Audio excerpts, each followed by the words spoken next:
Today class, we will be learning how to make a zine. A zine is a book made out of one sheet of paper and scissors. Zines were first made in the 1930s by science fiction fans who used these books to share ideas and artwork with other people who like the same books and movies as them. Alright, the first step is to fold your paper in half, corner to corner. You're not going to be folding this way. Do not do that. That's a good way to mess it up. First, you're going to folding hamburger style, corner to corner. It's very important to do corner to corner and crease it. Otherwise, the folding part will be kind of difficult. So corner to corner. Crease it. That's very important. We're going to do this 2 more times.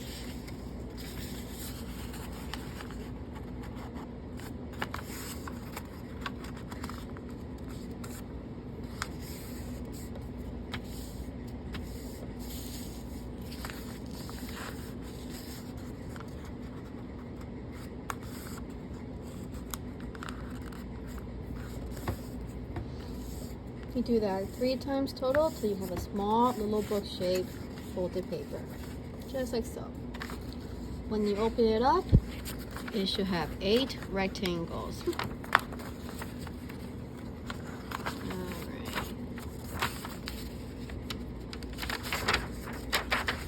Next step, you're going to lay your paper down vertically just like this. This is horizontal. You want to make sure your paper is vertical. Vertical is up and down. Horizontal is side to side. Next step, you're going to fold this paper in half 1 more time and crease it. Make sure you fold away from you and not towards you. So now, we have an open side right here and a folded side. You'll take your scissors and cut along this line right here to the center.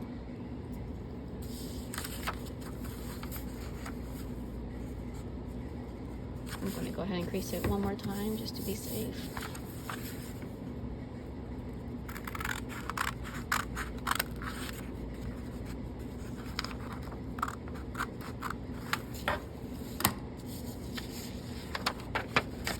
When you open it up, you should have a slit in the middle here like so. Maybe cut just a little bit more. Only to the middle. Notice how I cut on the folded side, not the open side. If you cut on the open side, it will make a huge mess and you don't want that. Alright, next step, open it up and lay it flat on your table vertically. Not horizontal, vertically. Next, we're going to pinch it. This part's tricky, so watch carefully.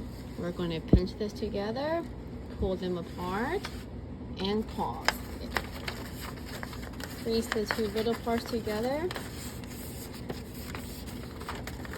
Next, take one. You still need to be holding this.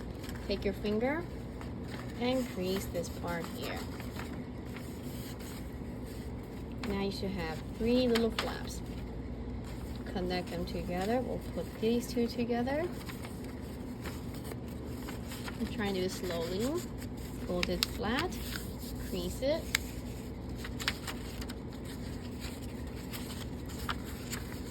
Fold it flat, crease it, and fold it flat, and crease it. And you have your zine. There should be 8 pages total. 1, 2, 3, 4, 5, 6, 7, 8. The front page will be your cover. This will be where you put elements of art. Up to you how you want to do it. Second page, it's going to be number 1. 1 here. Number 1. Number 2. Your last page over here is going to be 7. So go ahead and do that. In the next video, I'll be going over step by step how to do each element of art. In total, there are 7.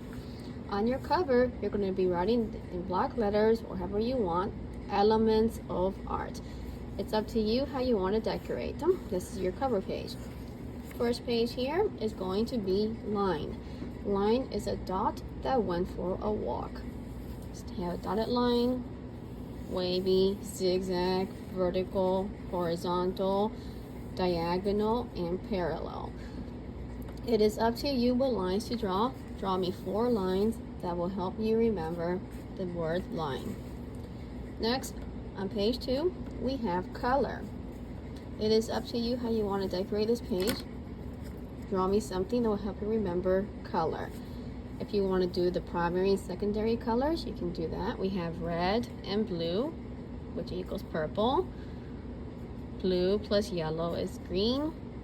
Yellow and red is orange. When you mix 2 primary colors, you get secondary colors.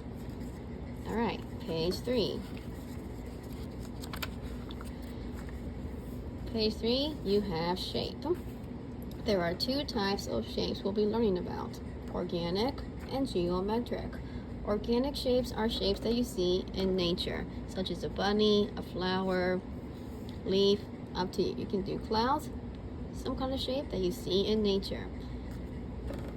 Next here, we have geometric. Geometric shapes are shapes that you find in the math book. They are man-made, such as triangle, square, circle, all those. In the next page, we have form. Form oftentimes gets confused with shape because it is kind of similar, but basically form means 3D. They are shapes that are 3D. It can also be a subject. Artists will use lines and shapes to suggest the form of a human body or animal.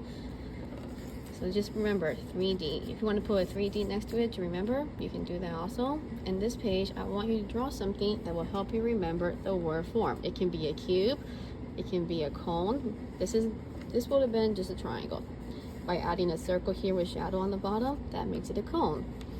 Here I have a sphere. The light's shining on top here, so I have this part kind of light, and then it gradually gets darker and darker as you go to the bottom. We'll be doing it again later on with pencil. If you want to draw a human form, you're really good at drawing figures, you can also draw that here as well. Alright, next we have texture and value. On texture, divide your page in 2. One side will be implied, the other side is actual. There are 2 types of texture. Implied texture is the suggestion of texture in an artwork using lines and shapes. So here I just do a kind of really quick scribble of like how the table will look. I use curved lines, diagonal, and this is kind of the texture of the table. Choose some kind of object that you like. It can be cotton candy, it could be a blanket, up to you. Show me the texture using line, shape, and shading if you want to. Actual texture is something you can actually touch and feel. This here, I can touch my scissors. This is actual texture. This box is nice and smooth and, I don't know, kind of plastic feeling. So this will be actual texture. But if I drew this and I use line and shape to show this, that will be implied texture. So on this page, this will be the last thing you do. Find me a candy wrapper. It can be, maybe you had Chinese food for dinner and you had a fortune cookie. So inside that fortune cookie, you will have some kind of paper that has a fortune telling. You can put that on here. Maybe you love eating chocolate like I do. Save your wrappers and bring it to school, and you can put it here. This is the last thing you do. All right, next we have value. V-A-L-U-E, value. Value is the lightness and darkness of a shape or color. So to do that, I drew a sphere and I wanted to make it look more 3D. So what I did, I drew a light. This is my light source. So that lets me know that this top here will be lighter than on the bottom here. I'll walk you through that step by step in the next video. Alright, last but not least, we have space. There are 2 types of space, negative and positive. Positive space is the subject in your artwork. Let's say you did a portrait, okay? You drew a portrait of yourself or your favorite actress. The person in the portrait will be positive space. The background that's empty, that there will be negative space. So on the back where it says space, I want you to draw one organic shape. It can be a bunny, it can be a bear, even do Mickey Mouse if you like that. Alright, draw me something that is organic. And you're going to color it in one color. And then the background that is all negative will be a different color. Okay?